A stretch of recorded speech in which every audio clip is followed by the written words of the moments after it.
everyone, it's me, Sarah, and today we have something really exciting planned.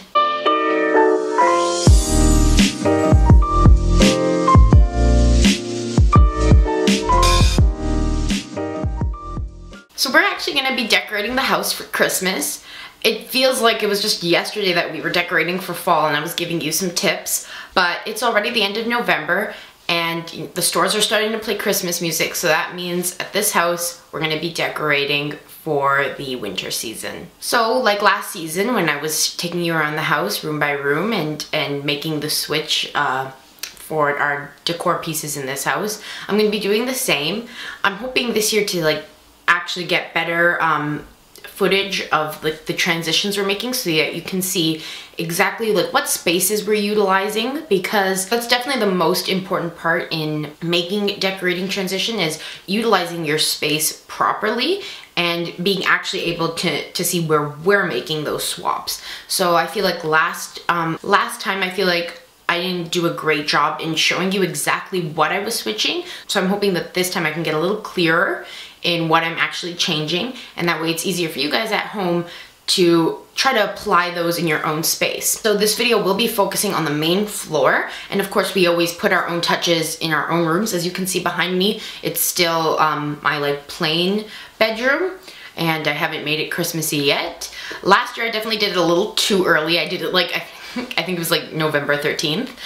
This time I'm trying to wait maybe even until December 1st. And we don't even have a tree yet at this house. We always get a fresh tree, so we try to wait until, again, the first weekend of December.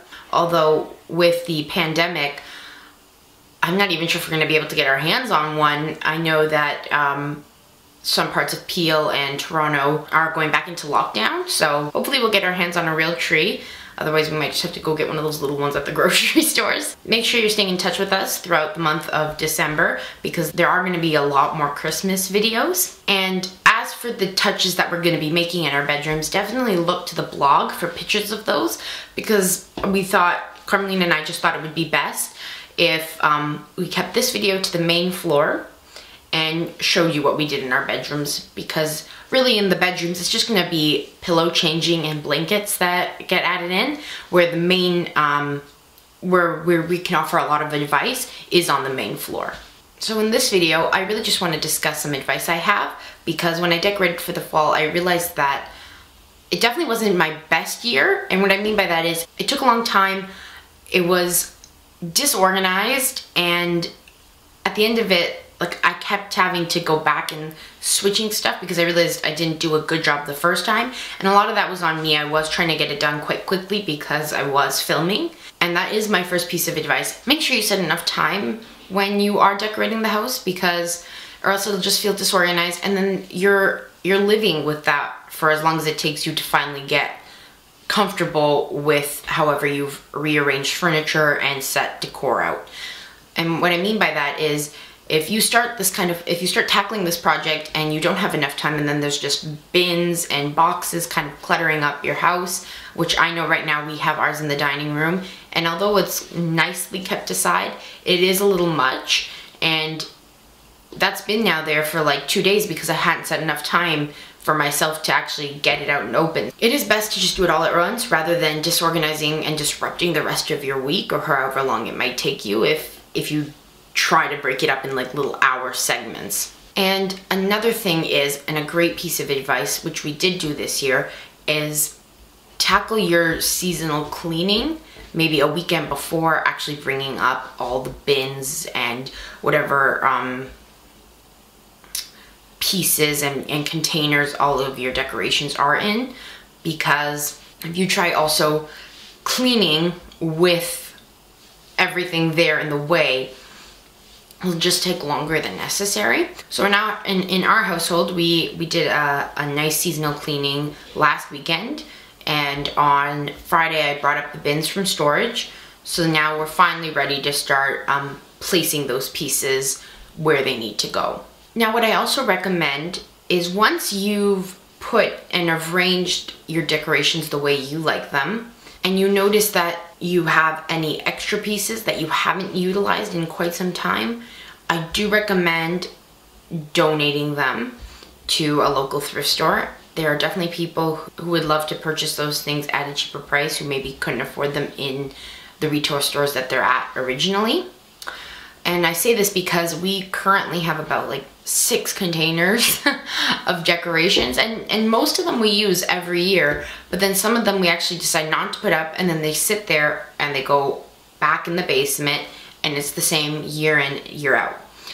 So alleviate some of that clutter after, because if it's not serving a purpose in your home and you've noticed it's a repeating pattern that you're not using that item, there could be somebody who would really like to purchase it, and it would mean a lot to them to find it at a thrift store. Finally, I think it's time I move on to decorating tips. So my first tip is to make use out of the walls.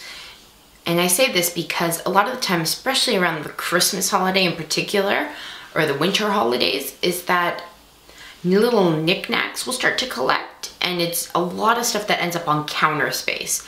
And that's not always practical. You kind of need your kitchen counter for cooking. So a great way to incorporate holiday decorations is to incorporate it on the walls.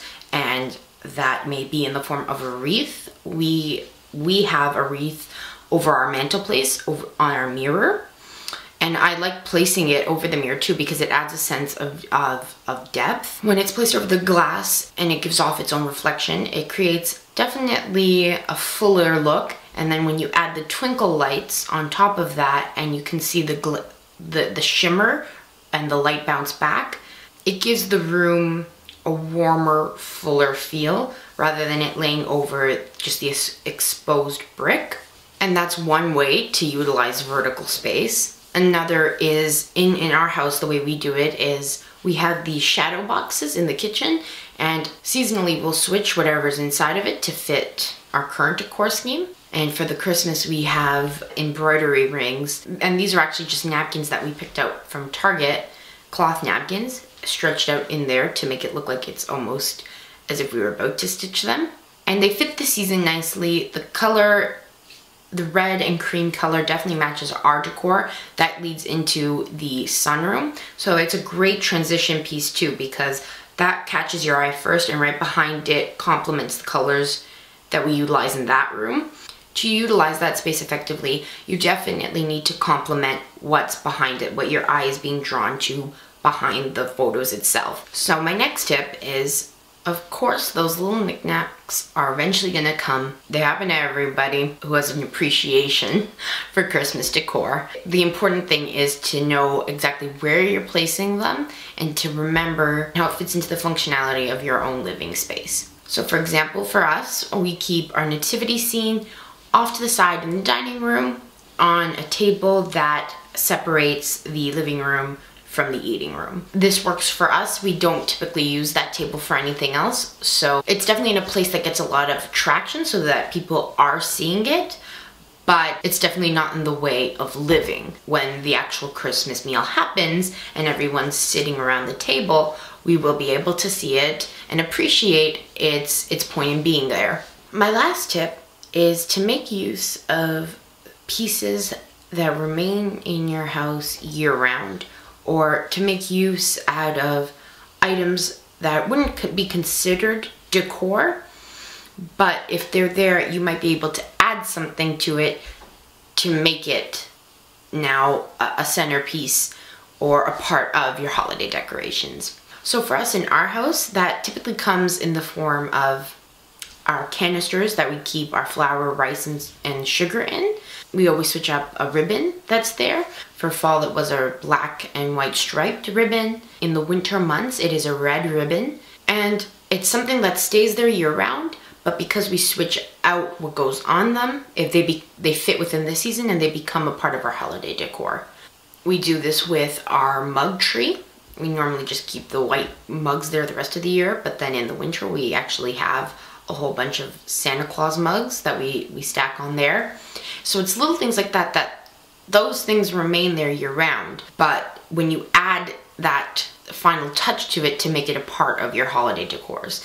And again, this is mostly because you're just trying to eliminate wasted space. You can't take up too much. I know for us, like a family of 6 trying to use a kitchen but then also having it inhabited by a whole bunch of tiny Santa Clauses would be ridiculous.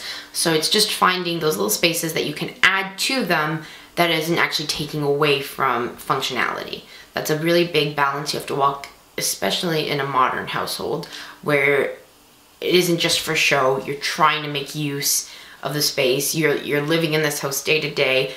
There are a lot of people that need to use the space. So you have to be careful and you have to walk that line of having something just for show and having something that can actually be used.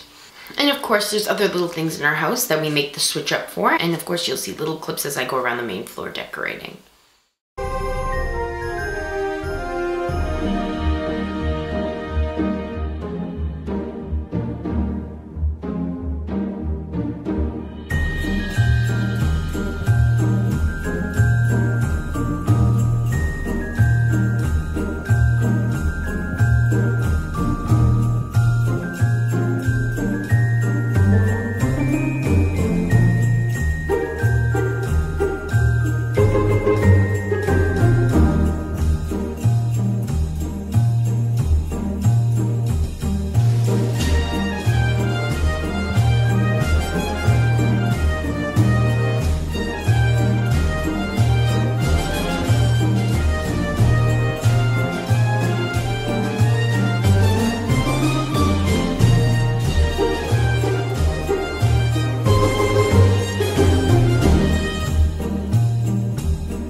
What I've said has been helpful, and I hope that the footage that I was able to collect as I was making these changes in the house were helpful, and that you actually got to see a bit better what I was changing, where I was putting things, because again, that is a big part of decorating, especially when it's just these little seasonal things. I'm not teaching you how to refurnish a room and redesign it. I'm just teaching you how to put these little objects that might take up space and do it in the most effective and efficient way possible. So if you found this content helpful in any way, please give it a big thumbs up and share it with whoever you know is starting to decorate for the Christmas season. Subscribe to become a part of the SNC family. We'd love to have you and invite you into our home.